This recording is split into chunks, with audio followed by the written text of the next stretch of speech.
We're going to start putting caissons down the center of the highway and on the sides of the highway to form the foundations for the platform that's going to be built over the highway. Those caissons will start in September, the end of the summer. We're going to start those caissons, and by next May of 15, we'll start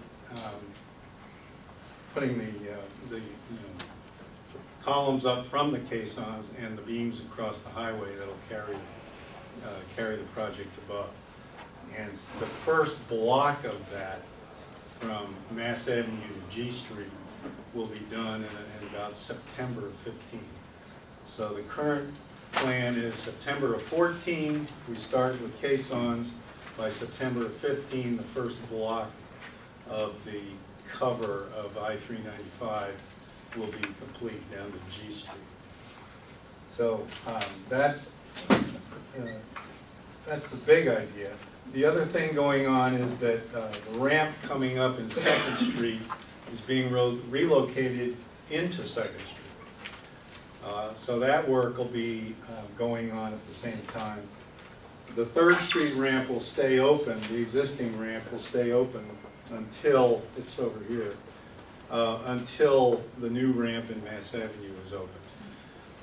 The big idea here is that no lanes will be lost during all this. So things will be shifted around. The traffic pattern around this park will be shifting around, but you'll always have 2 lanes coming off of the highway. You'll always have 2 lanes going on. 1 lane going, there's only 1 lane today. 1 lane going on, and you'll always have the same number of lanes on H and on Mass. So that's the big idea. The other point that I should make is the 2nd Street between E and G has been closed. And you might have already noticed that. That's been closed to build that ramp in 2nd Street. We needed to close those 2 blocks. So I know that's a lot of information, and you may have questions, so I'd be happy to take questions. Well, just to add on to that, all of our phase maps and phase descriptions, for the 15 months it's going to be phase 1 through 4. So all of those descriptions and maps are on the website, and that's info@thirdstreettunnel.com. You can find a lot of information on there about the project. I'm sorry, that's the email address, so the website is The website is thirdstreettunnel.com, yes. Right. Excuse me. Right. The email is info@thirdstreettunnel.com. Questions? So obviously, the biggest issue that our constituents and the general public are facing right now are lane reductions, traffic, detours, etc. So, when do you anticipate the brunt of the bulk of those being completed? Well, these disruptions, as I said, it's going to be 15 months to get to the end of that. Starting in mid-April, started in mid-April, so it's going to be going till, like September of 15. So there's no aspect of this that's going to get finished before 15 months? No. You heard it, sorry. We do have traffic advisories that go out as soon as any change is made to the area. And so if you want to sign up, you can send us an email at info@thirdstreettunnel. You can follow us on Twitter or Facebook. So we're very responsive. We try to be as responsive as we can be. There's also a hotline that you can call if there are any disruptions or emergencies. I believe that our ANC60 Twitter account has been retweeting those. So. It was a question. I have one question. What is the purpose of all these changes? It's in order to allow the development of the air rights over that stretch of 395 between E Street and Mass Avenue, where it's down in a trench. So that's all going to be covered, and Built on top. the highway will disappear. Okay. That's the idea. And I think the highway was always designed for that purpose. I mean, that's why they put it down 25 feet back in the 1960s. That somebody was farsighted enough to think this might happen someday. So once that is finished, then you're gonna start doing the building airspace? and Yes, stuff like the that? buildings above will be, you know, once we have the tunnel platform built, then it's just like a piece of land, and, you know, the buildings will go up as demand is generated. So folks that have been around longer know that originally, back in the 1960s, we were supposed to have the entire historic portion of the city carved up Yeah. with additional freeways going up New Jersey Avenue, across U Street, and thankfully calmer minds and activists prevailed, and we have neighborhoods today instead of segments of neighborhoods carved up and surrounded by freeways. So it'll be good to heal the breaches that were caused as a result of the construction of this particular satellite freeway. Yeah, we hope that this will greatly improve the current situation. Excuse me. That's the idea. There's another question. Is this gonna impact the entrance into the Third Street Tunnel from New York Avenue? Or just from Oh, no, Massachusetts? no, Okay, no, not from New York. so, and you'll still have like the 4 lanes or whatever? Yes, yes. Any other questions or comments? Well, thank you very much for briefing us, and Okay. Thank you we'll for be having watching us. your progress. All right. I'm sure we'll be back. Next, we're going to have a brief presentation related to a request for expressions of interest for the redevelopment of 2 parcels at 2nd and H Streets Northwest in Similar District 07. Hi, good evening. My name is Gilles Stucker. I'm with the Office of the Deputy Mayor, Planning and Economic Development. And our office just released a request for expressions of interest for a property location at 2nd and H Street Northwest. The reason why we did that is we wanted to understand what's possible at this site. This is a site that's just north of Capitol Crossing that you just heard about. If you've been, there's a large parking deck over this area. There's also a triangular portion just to the east. Those are portions of this RFEI. It was released on June the 20th. Responses are due August 28th. So if you've been aware of the other RFPs and RFQs that have gone out through our office, you'll see this one is extremely long in terms of the response period. We did that for a number of reasons. First of all, it's summer. Also, we wanted to get people to really look at the RFEI and see what's possible at this site. We also haven't worked with the ANC in terms of what your needs are for this property. So this is a time also for us to, in addition to tonight, receive feedback from you all in terms of what you want to see on this site and your feedback related to the site. So the site itself, there's a triangular portion between H, 2nd, and New Jersey. That's currently a gravel parking lot. It has a fence around it that's sort of cordoned off. The area for the parking deck, the district's interests in that area include air rights over the parking deck, which means we own the 2nd level and above. The 1st floor is owned by the individuals to the north and use it as parking for their apartment building. We also own 2 additional parcels within that square. So essentially what it is, it's the portion that's... Would it help to put that up? Sure, if you have it, that'd be awesome, that'd be great. So essentially it's the portion of that location between 2nd, 3rd, H and K. That's perfect, yeah.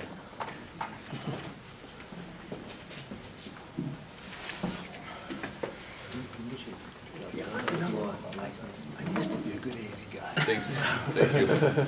What a good name. Yeah, very good. Final So spot. here we are. So this is the parcel here, first one. And you'll see this is New Jersey Avenue. And there's a setback on New Jersey going all the way up. So the actual location is actually a smaller triangle to the west because of the setback from New Jersey. Also, we have the section, essentially it's the this is the parking deck itself here. And there is a small portion of land that juts out, sort of where the access point is, down and over. So this deck above is about 83,000 square feet. It's a very large area. So it's a very unique opportunity in the district because there's very few, I don't know if any, really, opportunities to have a contiguous space that's in a sort of rectangular shape that is available for development. So I think there's a lot of opportunity here, and we are having the requests for expression of interest now that go until the end of August. At that point, we will shortlist a number of folks who have expressed interest, and then we will issue an RFP after that. So in that interim period, we'll work with the ANC on feedback related to these parcels. So I'm happy to answer questions folks have. I want to be very brief. We just released it. I realize you aren't having any meetings in August, so I want to get in front of you as soon as we could. So let me ask you this, so, are there any sort of like, are you thinking about any sort of restrictions, or say if I ask my constituents, like, what do you think about that? Hotel, apartment, bowling alley, are there any sort of, what sort of restrictions are you putting on, or is We haven't it put any. nothing? Okay, What you'll see in the RFEI is very wide open. all right. We had no restrictions whatsoever in terms of the uses. And this is truly an expression of interest. You know, what do you think is possible here? And we've taken the requirements that individuals would normally include in an RFP, financials, for example, and we've pared those down to really try to get a better sense of what's possible rather than the finances of what to do on the property. So wait, so this would be, you're looking for one developer to do both? Yes, it's One. one developer to do both, yeah, Okay. or team to do both. Yes. I have a couple questions. Sure. This is an RFEI. Correct. When the project at Fifth and I was done, it was an RFEI, but it never became an RFP. Right. So there will be another RFP after this? Yes. For sure. We're not going to be given a whole bunch of crap, Yes.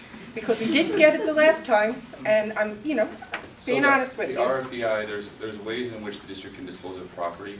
Sometimes an RFEI can be both an RFEI plus an RFP. You'll see in this, the Does it document have to itself. say it? Yes, and this one, it does not say it. It says we are going to shortlist folks, and we are going to then issue an RFP afterwards. So you're going to RFEI, you're going to get your short list, and then an RFP is going to be presented to the short list? Correct. Those who are shortlisted will be eligible to reply to the RFP.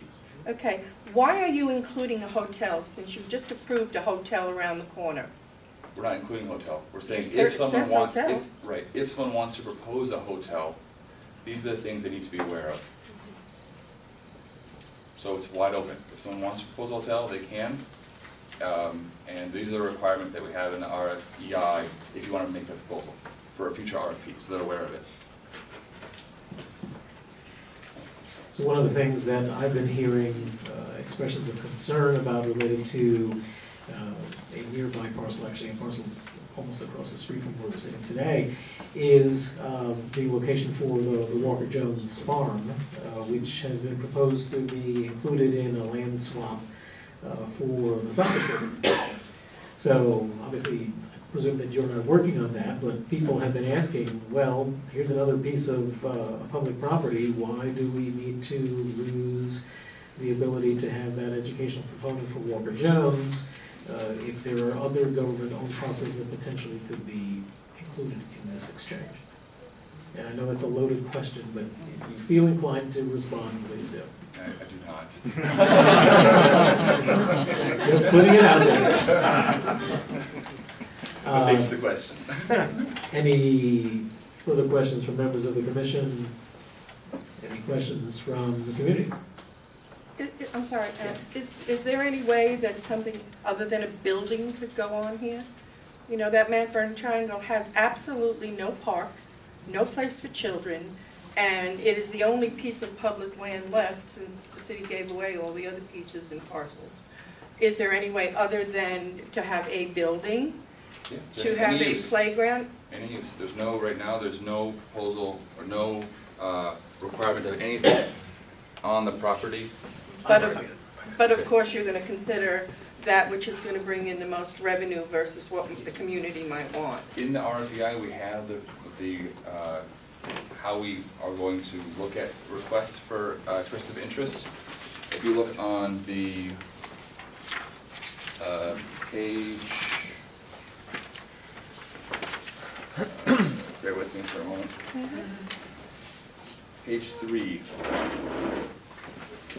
there are 8 different items that we're looking to look towards for this ARPA, and they are very general.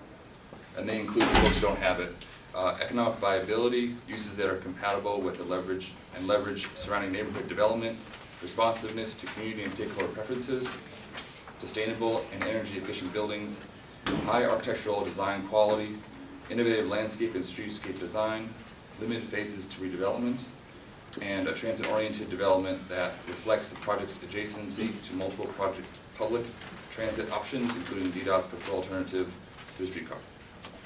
So, try to make it as broad as possible for folks to allow any proposal. So are you talking about getting, taking that part of the garden, like the butterfly garden part that the school uses? Are you talking about including that? It's like right across from the library next to a church, but there's an area right there. I think that I've confused you and perhaps some others by throwing that into Okay, this that's not discussion. included as. Isn't that one of the pieces Oh, though okay, that is, okay. That's not. No, This it is is not not. involved in It is this not. Okay. request It's not. for express interest. I believe it's just right up here, is that right? Above north here, above the building? Sorry if I've confused folks with that. So, but Marge, to address your question, directly, if there was someone who, well, 2 things. One, this commission could propose that some portion of that land be reserved for public park purposes. That's certainly something that would be within our purview to make that recommendation. But certainly in terms of the responses that DevHead is looking for here, I presume that it would be unlikely that a developer would be proposing a park. I can't say it's likely or unlikely. We'll see when the responses come in from the development community. I would hope that when you get responses of any kind, that you refer them to members of this commission, because as we worked with the last project, we would expect to be working with anyone who is going to be doing something in Mount Vernon Triangle, because we do have lists of things that the community has come up with in surveys that we want included in the community, that were not given great weight with the Fifth and I project, because you chose a hotel versus everything else the community asked for. So I would hope that you would, as people ask you questions, that you will send them to the community, because it would be a shame to, again, not use the great weight of the A&C just because you want another building there. Well, I think the important thing is receiving the feedback from the ANC, so we can include that in the RFP, so folks, developers who are looking to bid on the RFP, see what the community wants to see on the sites. And So- this is a whole other gameplay. Since I've been a commissioner, I don't think this is huge. This is a big parcel. And we haven't been, any of us, with not been a commissioner, have had to deal with. So this has a great potential, and I agree with Marge that there could be a park, but because this is a lot larger, Yeah. way larger than anything we've had to deal with, so. All right, we'll look forward to having this on our agenda in September to perhaps March actually have a recommendation that would incorporate green space or other open space and park uses. And I'm happy to meet with the commission in the interim, because I know summer you don't have a meeting in August, so let me know. Great. Thank you. Thank you very much. Thank you. So now we move on to what most people have come here this evening to hear about. We're on parcel 23, which is the southwest corner of 8th and O Streets, northwest, immediately across O Street from the City Market Development. And there are 4 developers that have been shortlisted by the Deputy Mayor for Planning and Economic Development. Yesterday, there were longer presentations from each of the teams that are bidding for this particular site. We're going to be having shorter presentations this evening. Most of the members of the commission were in attendance last night, but we want to be able to also share the highlights of these projects with the members of the community that are here this evening. So I'm going to call the teams in reverse alphabetical order. So we'll actually start with roadside development. So gentlemen, you've got 5 minutes, and then we'll entertain questions from the community and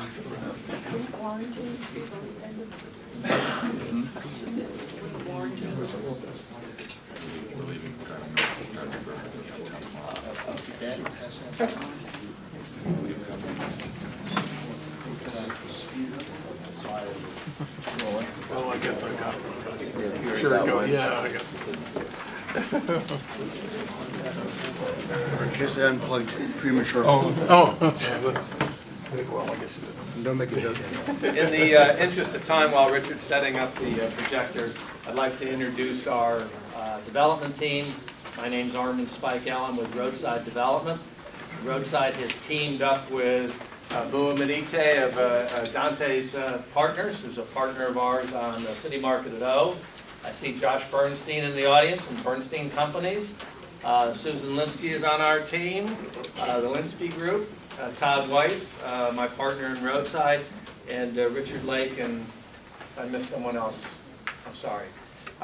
We are the developers of City Market at O, and we are one of the respondents for the parcel at 8th and O.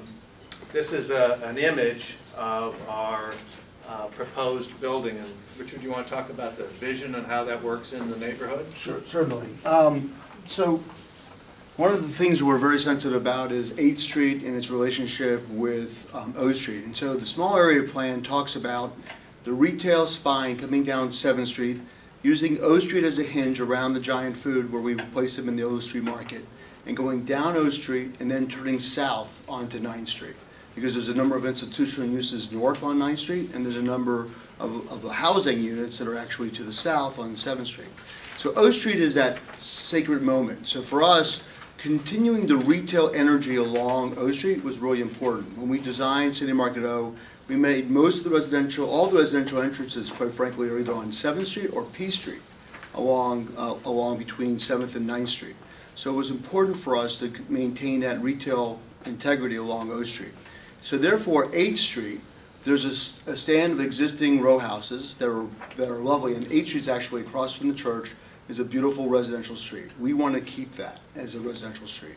So we've tapered our proposal down to meet the ground, the plane, the height of those existing structures.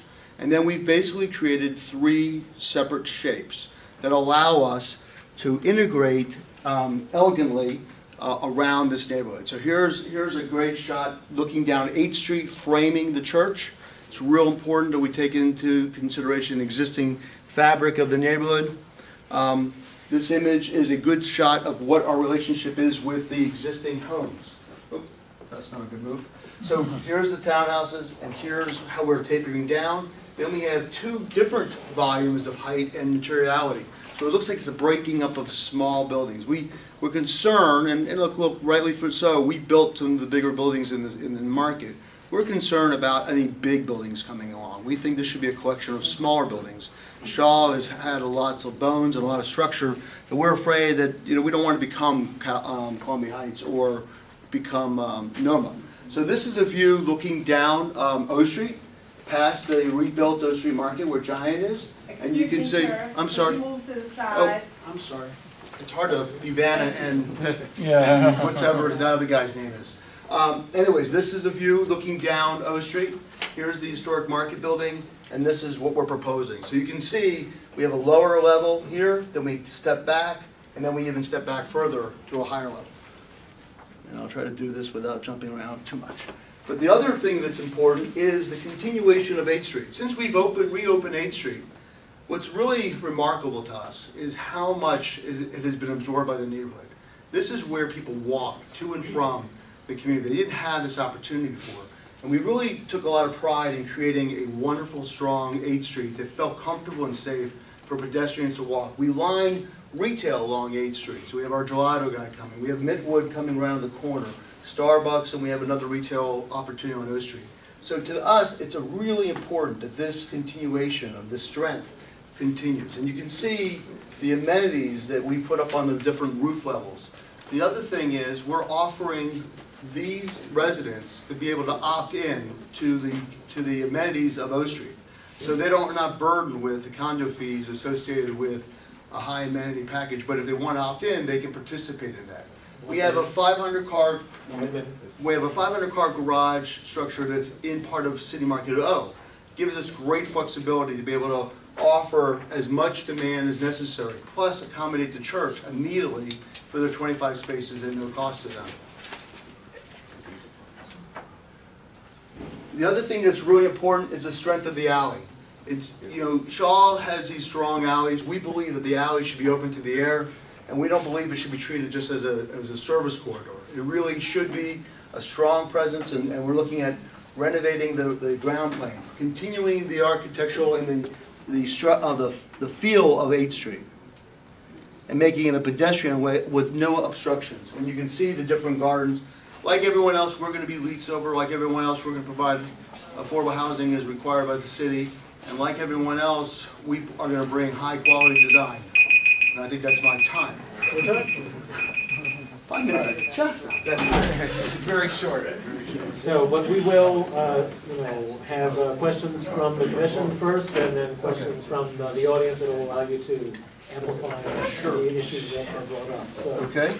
members of the commission, questions for Armand and Richard? Was there a community room or community space? No, we actually do not have proposed community space because we believe that 8th Street, it's really important that it continues to be residential against residential, and O Street become commercial. We did not want to interrupt the commercial activity or the residential activity with a community space that may be dormant for the most part of the time. We can accommodate meeting areas, lots of other places other than on the ground plane. Any questions from members of the commission?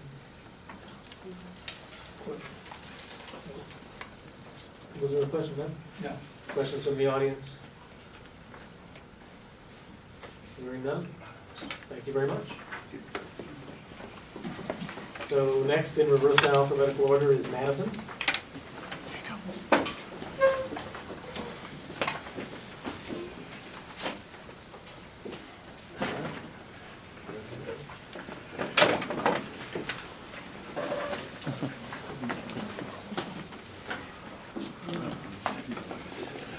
The timer start when I talk or when the projector goes on? When you start talking.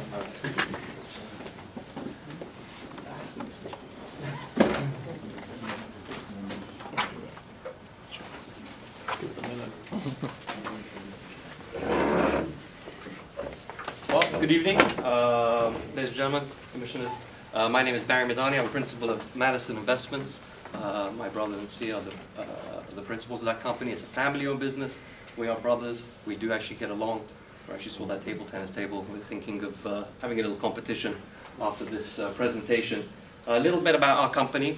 We founded it in 2006.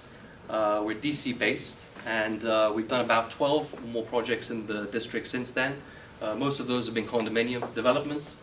In 2012, we won the Delta Associates Award for the best boutique condominium development in the Mid-Atlantic region.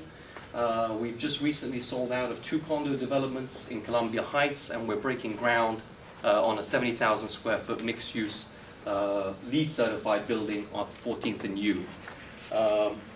This is some images of some of our projects. Up there in the top left corner is 10th Monroe, one of our award-winning projects. See the kitchen from that unit. That's a project we just finished in Columbia Heights, and that's a project down here that we're building at 14th Street. I'm going to hammer home just basically the salient points of our presentation. So before I get to our proposal, we met with a lot of stakeholders and people in the community. We met most of the ANC commissioners, if not once, maybe twice. We also met with the Blackwood Alley Naylor Court Association and Greg Melcher. We met with Leroy Thorpe of ECCA.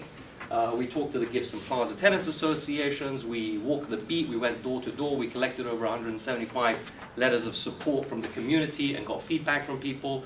We talked to Monsignor Watkins, we polled his congregation, and we're still willing to listen to people, so that's my contact information that's been put up there by Jordan, so please feel free to reach out and you can get that from us later. We got that information back, and essentially we broke it down into the key points. 25 parking spaces for Immaculate Conception, which we're providing in the second level of our parking garage. People were looking for family-sized units, 2 and 3 bedroom units. Home ownership in lieu of apartments. People want to own condos, they want to put roots in the community. So you're waving me out of the way over there. People wanted to see local hiring and job creation, and people wanted to also see market rate condos, but with a workforce housing component. People were also interested to see some sort of affordable dining, bakery option in that in the retail space. So we took all of that information, and our response to basically the marketplace was a development of 71 condos, which includes 7 3-bedrooms and 27 2-bedroom units, with the remainder generally sized 1-bedrooms. We have 50 market rate condos with 21 affordable units, scaled from 50, 60, and 80% AMI.